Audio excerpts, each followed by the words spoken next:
कोकणातील प्रत्येक अपडेट जाणून घेण्यासाठी आजच माझे कोकणच्या सोशल मीडिया प्लॅटफॉर्मला लाईक, फॉलो आणि सबस्क्राईब करा। मुंबई गोवा महामार्गावर खेड तालुक्यातील भरडी नाका येथे केमिकलने भरलेला टँकर पलटी झाल्याची गंभीर घटना घडली आहे। या अपघातानंतर टँकरमधील इथेनॉल केमिकलची गळती सुरू झाली असून हे केमिकल थेट जगबुडी नदीत सांडल्याने नदीचे पाणी दूषित होण्याची भीती निर्माण झाली आहे। मुंबईहून लोटे MIDC कडे निघालेला हा टँकर जगबुडी नदीच्या पुलावर पलटी झाला।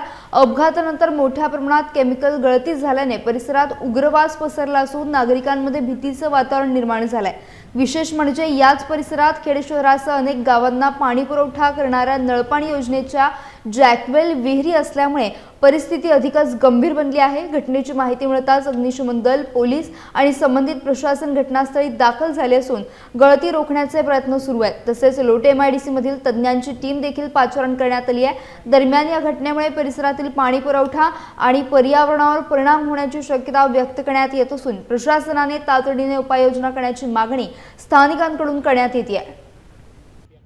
नक्कीच आता या ठिकाणी इथेनॉल ची वाहतूक करणारा टँकर या भरडनाक्याच्या पुलावरती अपघात झालेला आहे आणि ह्याचं इथेनॉल हे आता लगतच्या ह्या नदीतून शहरालगत असलेल्या सर्व परिसरामध्ये जाणार आहे। मी आपल्याला आवाहन करू इच्छितो की शहरालगत किंवा नदीलगत असलेल्या सर्व जे वस्त्या आहेत त्यांनी आपली काळजी घ्यावी, जेणेकरून हे जे केमिकल युक्त पाणी आपल्यापर्यंत येणार आहे त्याचा कुठेही हानी आपल्यापर्यंत, आपली आरोग्यापर्यंत होऊ नये याची प्रत्येकाने काळजी घ्यावी। आणि तसेच या ठिकाणी आता सन्माननीय खेडचे तहसीलदार साहेब आणि PI साहेब इथे हजर झाले आहेत। तज्ञांच्या मार्गदर्शनानुसार आपण या ठिकाणी पाणी पुरवठा सुरू ठेवू, हेच मी या ठिकाणी सांगू इच्छितो। लक्ष्मी ऑर्गॅनाइजचा हा टँकर असल्याची आता या ठिकाणी प्रथमदर्शनी माहिती मिळालेली आहे। त्याच्यामध्ये इथेनॉल आहे आणि ते 70% पाण्यामध्ये मिक्स होतं। ह्याच्यापासून लोकांच्या जीवितात खरंच धोका आहे। लक्ष्मी ऑर्गॅनाइजला कायम विरोध चालू आहे की त्यांनी कुठेतरी हे थांबलं पाहिजे, हे लोकांच्या जीवितासाठी धोका होत आहे। पण ह्यांचे जे आता हा जो ट्रॅक्टर ड्रायव्हर आहे ह्याची जर तुम्ही मेडिकल केली तो अक्षरशः अल्कोहोल घेतलेला आहे, हे दारू पेलेल्या अवस्थेत आहे। त्याला प्रथम आपण पाठवलेले कळपणीला आणि त्यातून त्याला पुढच्या उपचारासाठी डेरोन हॉस्पिटलला पाठवणार आहे। पण ह्याच्यावर खरंच उपाययोजना व्हायला पाहिजे, सरकारने ह्याच्याकडे लक्ष दिलं पाहिजे, कारण हे लोकांच्या जीविताजवळ खेळतात।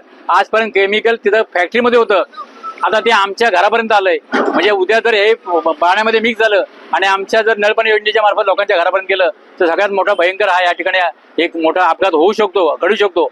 आमचं जॅकल इथून 100 मीटरच्या अंतरावर आहे, त्याची सुरक्षा देण्यासाठी आमचे सर्व कर्मचारी नगरपालिका त्या ठिकाणी आलेले आहेत। आम्ही काळजी घेतोय, पण ह्याच्यावर उपाययोजना म्हणजे ह्याच्या सरकारने कोणतीतरी बंदी घातली पाहिजे।